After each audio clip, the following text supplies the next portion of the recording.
सूचना का अधिकार अधिनियम 2005 आरटीआई एक्ट 2005 की धारा 17। सूचना का अधिकार अधिनियम 2005 की धारा 17 राज्य सूचना आयुक्त को पद से हटाने की प्रक्रिया से संबंधित है। यह धारा बताती है कि किन परिस्थितियों में और किस प्रक्रिया से राज्य सूचना आयुक्त को पद से हटाया जा सकता है। इसे उपखंडों के अनुसार विस्तार से समझते हैं। धारा 17 1 राष्ट्रपति या राज्यपाल द्वारा हटाया जाना। यदि राज्य सूचना आयुक्त मानसिक या शारीरिक रूप से अक्षम हो जाए ताकि वे अपने कर्तव्य न निभा सकें या भ्रष्टाचार, नैतिक पतन या सेवा के अनुचित आचरण के दोषी हों, तो उन्हें पद से हटाया जा सकता है, लेकिन तभी जब सुप्रीम कोर्ट की जांच में यह साबित हो। जांच राष्ट्रपति के अनुरोध पर सुप्रीम कोर्ट करता है। धारा 17 2 जांच प्रक्रिया के दौरान निलंबन। जब तक जांच चल रही हो तब तक राष्ट्रपति राज्य सूचना आयुक्त को निलंबित कर सकते हैं।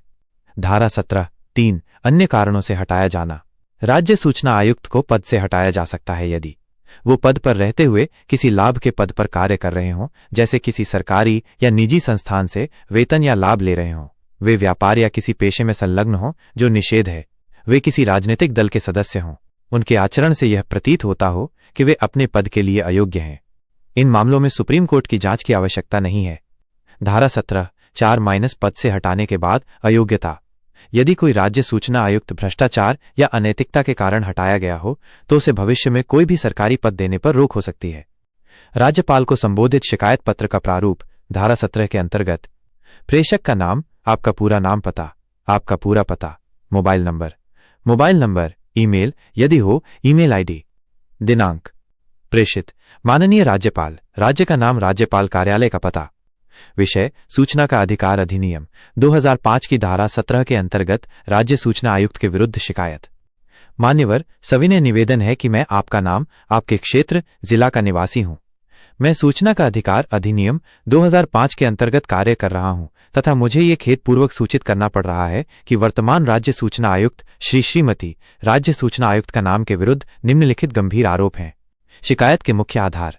1 यहाँ आरोप लिखें जैसे कि पक्षपातपूर्ण निर्णय, भ्रष्टाचार, अनैतिक आचरण, लाभ के पद पर कार्यरत रहना आदि। 2 यदि आयुक्त किसी राजनीतिक दल से जुड़े हों या व्यावसायिक गतिविधियों में लिप्त हों तो उल्लेख करें। 3 यदि आरटीआई अपीलों में निष्पक्ष कार्य नहीं किया गया हो तो उदाहरण दें। साक्ष्य दस्तावेज यदि हों। दस्तावेज 1 नाम, दस्तावेज 2 नाम, अन्य उल्लेख करें। प्रार्थना, आपसे निवेदन है कि उपरोक्त आरोपों की जांच हेतु सूचना का अधिकार अधिनियम 2005 की धारा 17 1 के अंतर्गत मामला भारत के उच्चतम न्यायालय को संदर्भित करें तथा जांच पूरी होने तक राज्य सूचना आयुक्त को निलंबित किया जाए।